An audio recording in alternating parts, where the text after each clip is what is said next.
Well, hello, everybody. And it's good to be with everybody virtually across our region and across the state. I'm Tony Harrington, your your chair of the NC Realtors Global Network.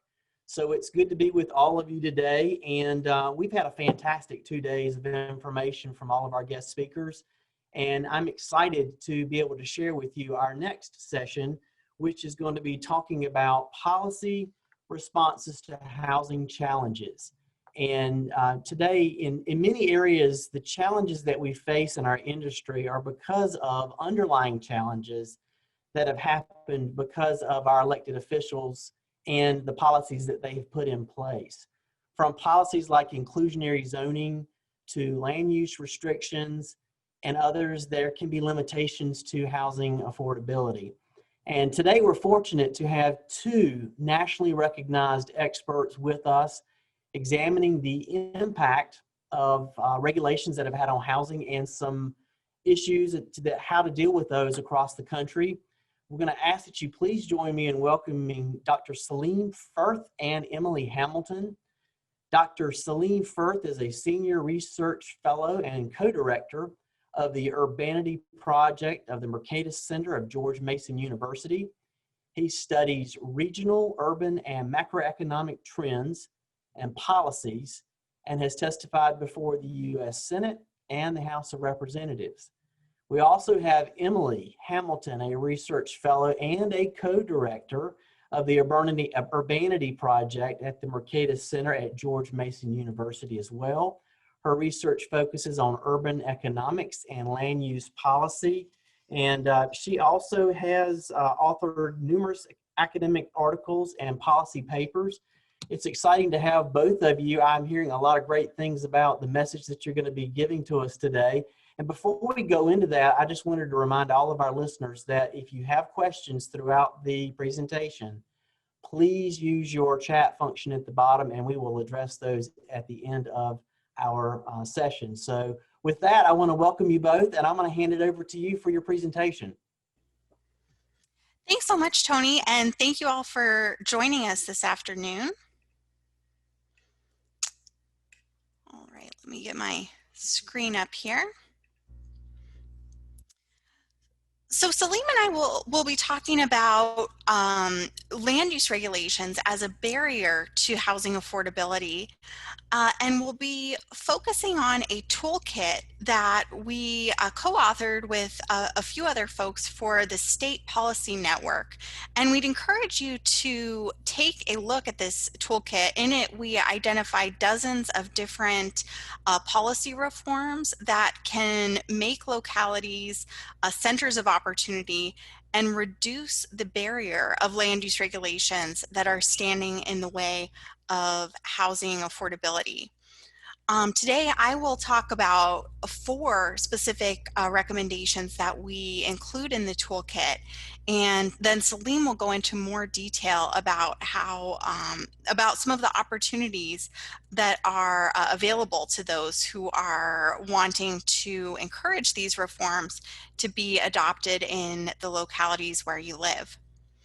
So I'll be talking about permitting residential development in parts of localities that are currently zoned for commercial development, single family zoning and reforms to permit slightly denser and more affordable housing in those zones, accessory dwelling units, and then finally aesthetic design requirements. So first off, permitting residential development in areas that are currently zoned for commercial. This can take 2 primary forms. The first being a conversion of an existing building to a residential building. Many downtown neighborhoods across the country have beautiful old buildings that are no longer perhaps viable for the use that they were intended for originally. But that doesn't mean that these buildings aren't still valuable. It just means that regulations need to be updated to allow them to be put to a new use. In 1999, Los Angeles implemented an adaptive reuse ordinance that was intended to make it possible to make some of the city's historic office and industrial buildings, to make them candidates for conversion to residential development. That's what happened here in what was a bank building that's now housing. And it's happened in dozens of buildings that are just as beautiful as this one in Los Angeles. And this is an ordinance that could be a model for many other municipalities across the city, big and small, that have historic downtown neighborhoods that are perhaps not as useful as they once were due to zoning preventing innovation in those places. Parking reform also typically has to go hand in hand with adaptive reuse because in many cases these historic buildings were built with little or no parking. So without relief from parking requirements, it's often very difficult to repurpose these buildings for a new use. And an even bigger opportunity in terms of geographic space is retail and other commercial developments that are no longer useful and in some cases are entirely vacant. Often zoning regulations prevent redevelopment for a new use in these places, even though these shopping centers or office parks are no longer serving tenants and are no longer contributing to their locality's tax base. So particularly in places that have a high commercial vacancy rate, but are also struggling with the housing affordability problem, there's a ripe opportunity to permit housing to be built in these locations by simply reforming use zoning to permit residential development where only commercial development is currently allowed. I've recently finished a study on Tysons, which is an area in Fairfax County, Virginia, outside of Washington, D.C. And this is a huge example of permitting residential development in an area that was previously zoned for office and retail development primarily.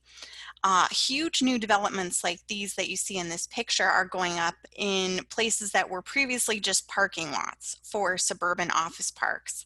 And as those office parks passed their prime, the county passed a big new redevelopment plan that has allowed those office parks to be put to a new use as multifamily housing in a county where that's very badly needed. Over the past couple of years, there's been a huge focus on reforming single-family zoning. In 2019, Minneapolis became the first city that had single-family zoning to replace that with triplex zoning. Everywhere that only a single-family house was permitted previously, now 3 units can be built. And then there's been a big movement at the state level as well to preempt single-family zoning to permit slightly denser development across entire states, led by Oregon, which passed a law preempting single-family zoning across much of the state in 2019, but that inspired similar bills in half a dozen other states across the country. Here's an image of Minneapolis where that campaign was successful. But when we're talking about minor reforms that allow just a little bit more development than was previously allowed, going from single-family zoning to duplex or triplex zoning, for example, the details really matter. These 2 buildings here are a historic duplex and triplex in Minneapolis, but they wouldn't be allowed to be built there today, even though the city now has triplex zoning. And that's because they're too close to their lot lines and too tall relative to what Minneapolis zoning currently allows across much of the city. So even what seems to be on paper a huge reform replacing single-family zoning with triplex zoning may not result in a lot more feasible construction without tweaking the other rules that are standing in the way of useful, easy to build, and desirable triplexes. So as localities are working on implementing reforms to allow more and lower cost housing to be built, it's really important to continually monitor progress and to be sure that once one reform has been implemented, if it's not having its intended effects, to go back and look at what other reforms may be needed as well. I'd recommend everyone spend some time on Google Street View in Palisades Park, New Jersey. It's a really interesting locality to take a look at because it was built out primarily as detached single-family homes throughout the 1950s and 60s, but tons and tons of those single-family houses have now been replaced by duplexes because that's what zoning allows in Palisades Park. And they have rules beyond duplex zoning that make it feasible to build large, profitable, and desirable duplexes, particularly these side-by-side duplexes that are generally sold as condos to owner occupants due to the flexible rules that make that possible in Palisades Park. Oh, and I do want to mention there's been some important progress on single-family zoning in North Carolina, with Durham being a leader in its downtown neighborhood and potentially in the future across more of the city. I'll turn now to accessory dwelling units. Again, another place where there's been some policy reform action in North Carolina. Accessory dwelling units are anything from a backyard cottage to a garage converted to an apartment to a basement apartment. Basically, they're a smaller secondary unit on the site of a single family home. And they've been a big focus of land use reform recently across many parts of the country. And yet, in many localities, they are banned. The homeowners are not allowed to add a second unit to rent out or offer to a family member in many cases. But they're a reform that's often politically feasible because many homeowners can see themselves wanting to build an accessory dwelling unit for extra income or to house perhaps an elderly family member. Even if they might not want that immediately, they can see it's something that could be useful to them down the road. In the case of accessory dwelling units, it's even more important to get the details right and to allow for flexibility in how these units can be built. Homeowners, of course, are generally not developers, so it's important to make it possible to build accessory dwelling units in a way that's cost effective and simple. Prefabricated accessory dwelling units like this one and permitting those as an option can be an important way to make it easier for homeowners to do a cost-effective accessory dwelling unit. Washington, D.C. passed an accessory dwelling unit ordinance in 2016, and this is a good illustration of how policy details really matter. Prior to this 2016 ordinance, DC already had a lot of basement apartments like this one. Basement apartments are the primary way that it makes sense to add accessory dwelling units in DC. But in many cases, homeowners did them in ways that weren't really official. Their basements generally already had a door to the outside and bathrooms in place. So homeowners, to make a little apartment down there, would just have to add a simple kitchen like this one and make a window in the basement that's large enough to be an additional point of egress. Typically, they left the stairs in place connecting the basement to the upstairs as an additional point of egress and a cost-saving way to do these basement apartments. But following the 2016 rule, DC stopped permitting kitchens to be added to basements unless the homeowner was going through the full accessory dwelling unit process. And to go through that full process, the city requires them to separate the electric utilities that connect the basement to the upstairs and to meter those separately. That costs thousands of dollars, something many homeowners don't find worthwhile. And additionally, the ordinance requires basements to now be at least 7 feet tall. And in many cases, they're not. And to reach that 7 feet height, homeowners would have to spend tens of thousands of dollars digging out their basement. So these rules that were on the face intended to make basement apartments easier to build have actually had the opposite effect. Finally, I'll talk about aesthetic requirements.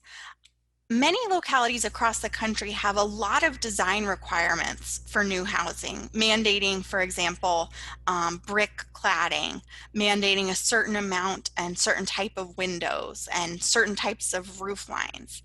And in places where land isn't necessarily super expensive, these rules can really drive up the cost of what it takes to build a new unit of housing. 2 states have stepped in to set limits on these local design requirements.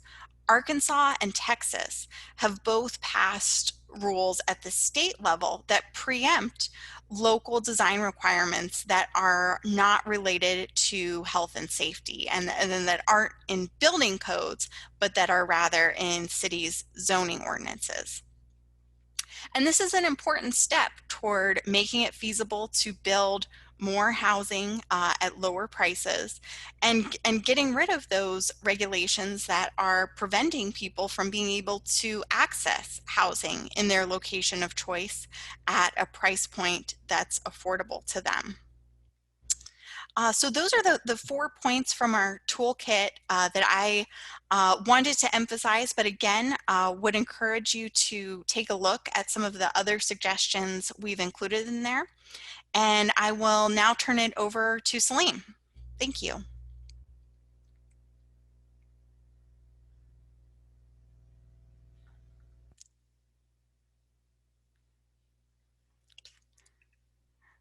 There we go. Now you can hear me, right?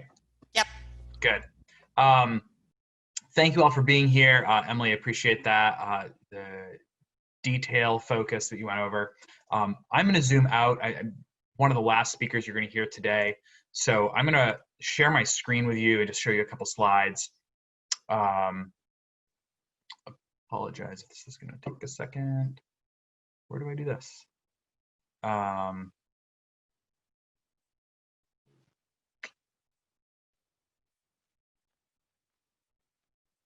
apologize. Does somebody know where I share my screen? I'm used to seeing a button here. Oh, here we go. Ta-da. We're going to share that.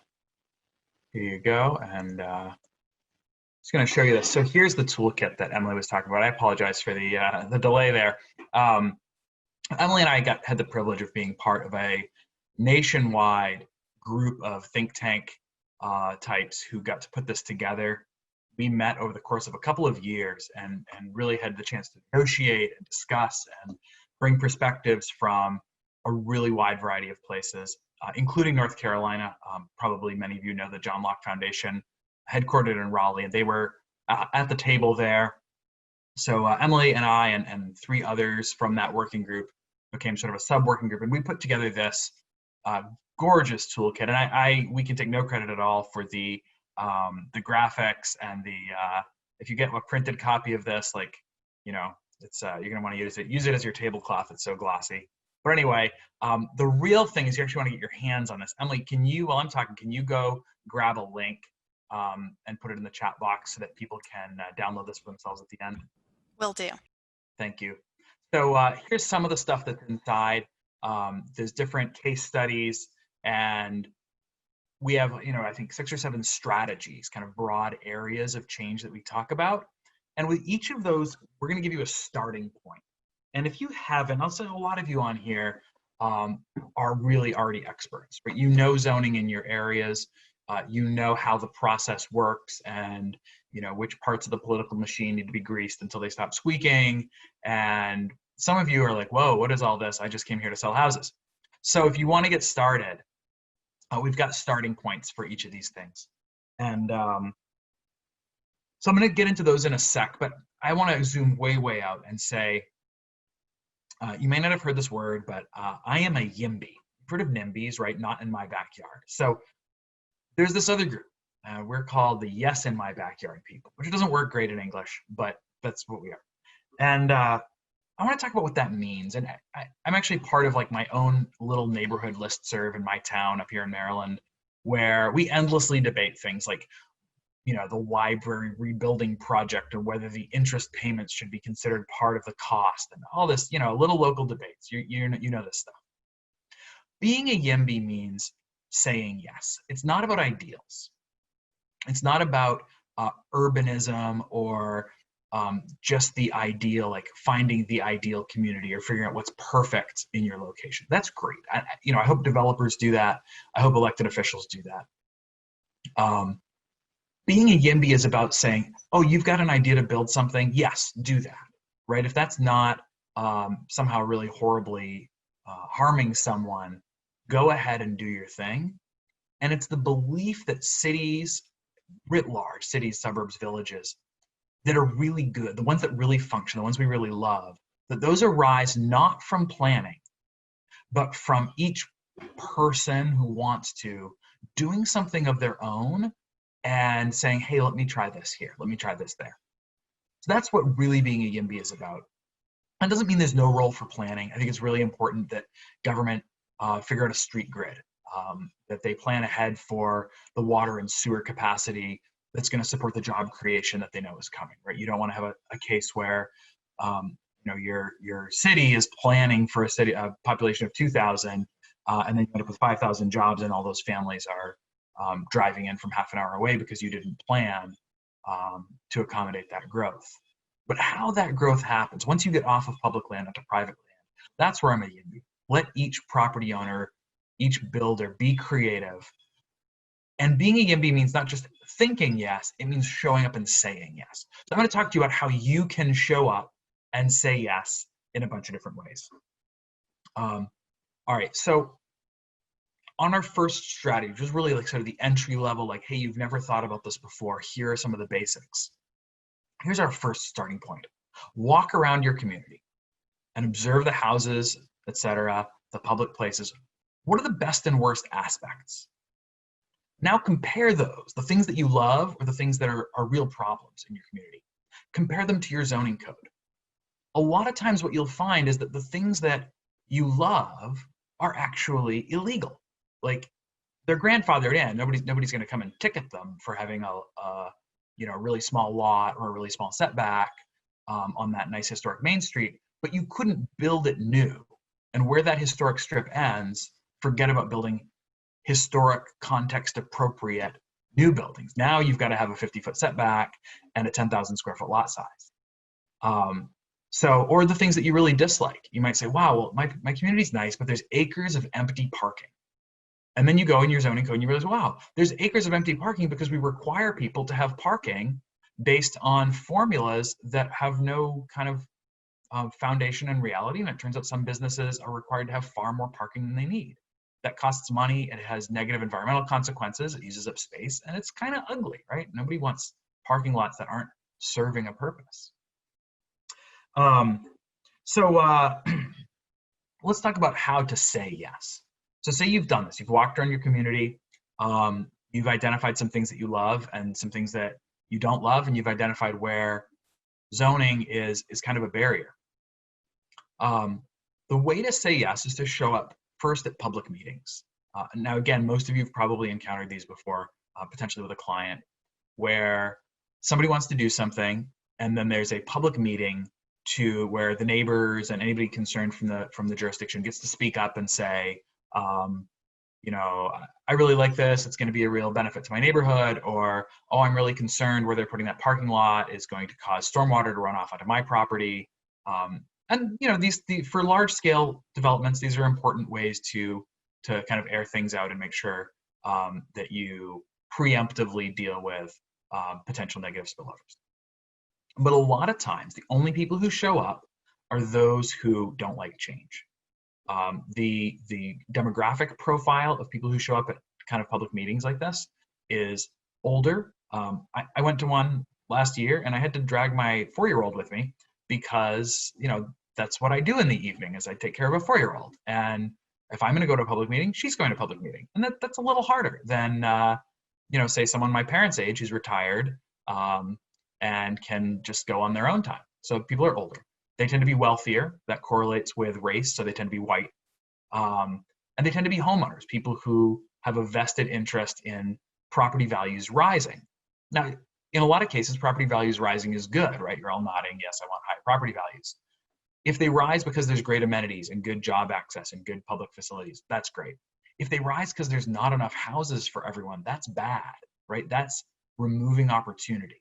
So when you've got a bunch of homeowners who say, well, I just want my house to be scarce and I don't want anything built anywhere near me, that's when you really run into problems. And so there's a great book called, if you're on the scholarly side of this, called Neighborhood Defenders, that really profiles how this process works. So the first step you can take is to show up at neighborhood meetings for things you don't actually care that much about. You're like, sure, I don't care if they build an apartment complex there. It doesn't bother me. Show up and say so. Because all the people who it bothers are darn well showing up and saying, don't build it. And having a couple of voices, even if it's a minority, a couple of voices in the crowd that say, yes, this is good. And I want inclusion. I want diversity. I want opportunity and entry-level houses in my jurisdiction.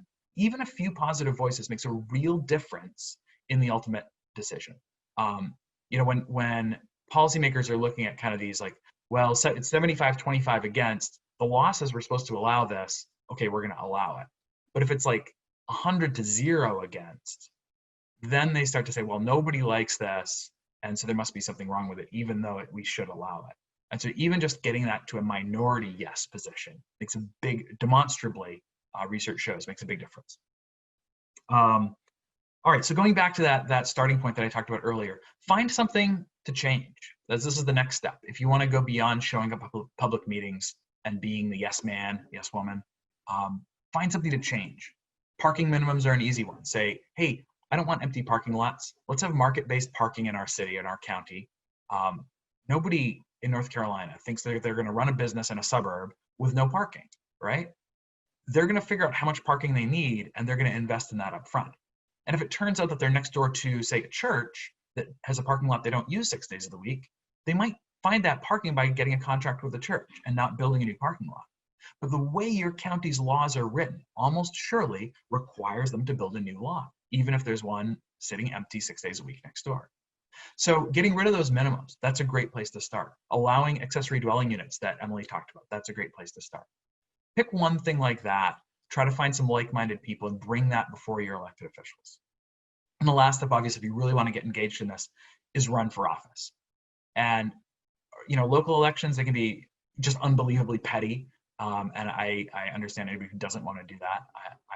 I would not try to do that in my town for a variety of reasons. But serving on boards, getting onto your local planning board, your zoning board, various commissions, or running for office, those are the ways that this will really change, is we have people who have a yes attitude in those positions to make decisions. And ultimately, like waiting for the federal government, I don't think much is going to come from there. States can do more, but mostly what states can do is set the stage for localities to then shake things up. And realistically, localities that really want to stop housing, they've got so many ways to do it. And so the only way that you're really going to get more housing in your community, more homes for people to live in, to start in, to create jobs in, is if you show up and say yes somewhere. So that's my sermon. We'll pass the plate around now. And Emily, why don't you turn your video back on? Let's have a conversation. I'd love to bring in some questions from the audience. I haven't looked at the chat box, but I bet there's something there. Here's our information. You can follow us both on Twitter. We're super entertaining and we make all kinds of snarky jokes. And more usefully, you can email us if you, for whatever reason, can't find this SPN toolkit we'll send you a copy. If you have other questions, we are totally willing to engage on a very micro level. We will read your local zoning code and help you figure out if that's normal or not. And we do this all day. Yeah, let's get to some questions. Good job, team. I tell you, there was a lot of information, and you had sent me a link to the toolkit earlier. And of course, we're all about a toolkit. We love toolkits and reference materials. And so I was hoping that you were going to share that link with everybody. So thank you for doing that. There was a lot of information in that toolkit. And I like the fact that so far, the past couple of days, what we've done is we've talked about affordability and affordable housing, but to talk about the real world how-tos. What do we do? What are the steps to get involved with it, which is really intriguing. So with that, and I've got some questions from our listeners. First question, how can we incentivize developers to repurpose buildings in North Carolina when it's usually cheaper for them to tear down and build new? I know this was something that Emily was talking about the repurposing. Can we elaborate on that topic a little bit? Yeah, that's a great question. In some cases, I would say that if it's cheaper to build new, that's not necessarily a bad outcome. Of course, there are some buildings that are worthy of preservation, and it's lovely when adaptive reuse makes it possible to put one of those buildings that already exists to a new use. But if it makes more financial sense to replace buildings with a new development, I don't think that's something that we should stand in the way of. However, there are regulations that can make conversions easier. As I mentioned parking, Celine also mentioned parking. That's a big one that makes conversions unfeasible or difficult. So making it possible to put a new building or an existing building to a new use without adding parking is really important. There are also perhaps regulations on unit size, for example, that make it difficult to put small units into an existing building. Those could be another obstacle that's standing in the way of conversion that could make it easier to put existing historic buildings to new uses. Yeah, part of the Los Angeles experience there, parking was the biggest piece, but another big piece in their context was allowing an older earthquake code to be in effect. So they said that, this isn't quite as good as the new earthquake code, but it's better than tearing these buildings down. Earthquakes aren't, obviously the same issue in North Carolina, but, you might just talk to people who have experience with this and say like, oh, is it, putting in sprinklers? Like, can you have, a fire code where you, have a fire extinguisher in every room as a alternative to building-wide sprinklers, or something like that you make a compromise and say, yeah, if we're building new, we want to do it just right, but in this case, we're gonna make some exceptions for buildings over a certain age. And what was intriguing is, of course, your three different things, which I think we follow very closely in the realtor world. We want to show up. You got to show up and be part of the conversation. You've got to find something to change. You got to know that there's a problem and you want to change something. And of course, run for office to make the difference, to advocate on behalf of the changes that need to happen. The yes attitude was fantastic to think about, because you do have to have that yes attitude. And we've all been there where we've tried to shut down things when we don't want change. But change is not always bad. Change is sometimes good. Out of all of the suggestions that you've had or that you've encountered in doing what you're doing, if you were to kind of funnel it down, what do you find that are the suggestions that give the most impact right off the bat?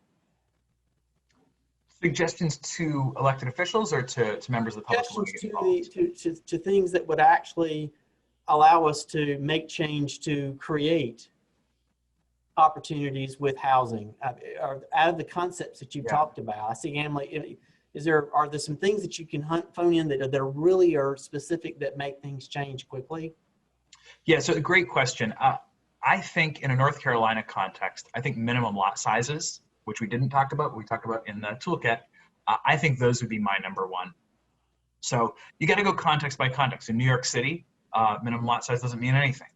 But in a mostly suburban southern context, where you do have sewage and water service in most places, that's going to be the number one thing.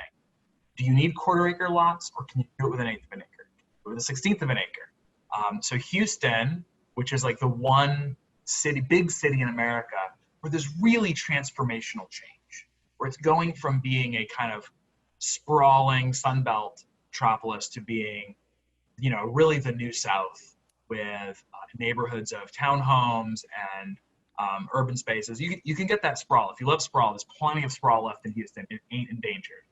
But now there's this new thing going on there, and they did that basically on the back of minimum lot size changes. So that would be the thing that I would look at. Number one in North Carolina would be, can you build new houses on, say, get it down to like 5,000 in the suburbs, 2,000 square feet in the city, and then you're going to look at some transformation. Yeah, I think that's a great one. And I'll just mention accessory dwelling units one more time, because I think they really are something that's the low-hanging political fruit. I've heard them called the teddy bear of density, because so many people can see themselves wanting to live in one, perhaps wanting to build one. AARP is a huge advocate of accessory dwelling units because they present an opportunity for intergenerational living, and can be built to meet anyone's specific accessibility needs, and can allow households to save money on being able to avoid assisted living and getting to live with family members rather than somewhere else. They're also fantastic for students. So there are just so many people who could personally see how they might benefit from allowing ADUs to be built, that I think they really make sense as a starting point for reform. Okay. That sure beats quarantining in the tool shed. Right? Exactly. You had a slide earlier, and it was a picture of an exterior dwelling, and I was like, it's the ultimate she shed, but Yes. you have to think outside the box. Another big question that we had, and this is a broad question, what does the future of North Carolina's housing market look like if we don't address these issues now? And are we going to look like other parts of the country that are having these issues if we're not addressing these issues right now in a stronger, bolder way?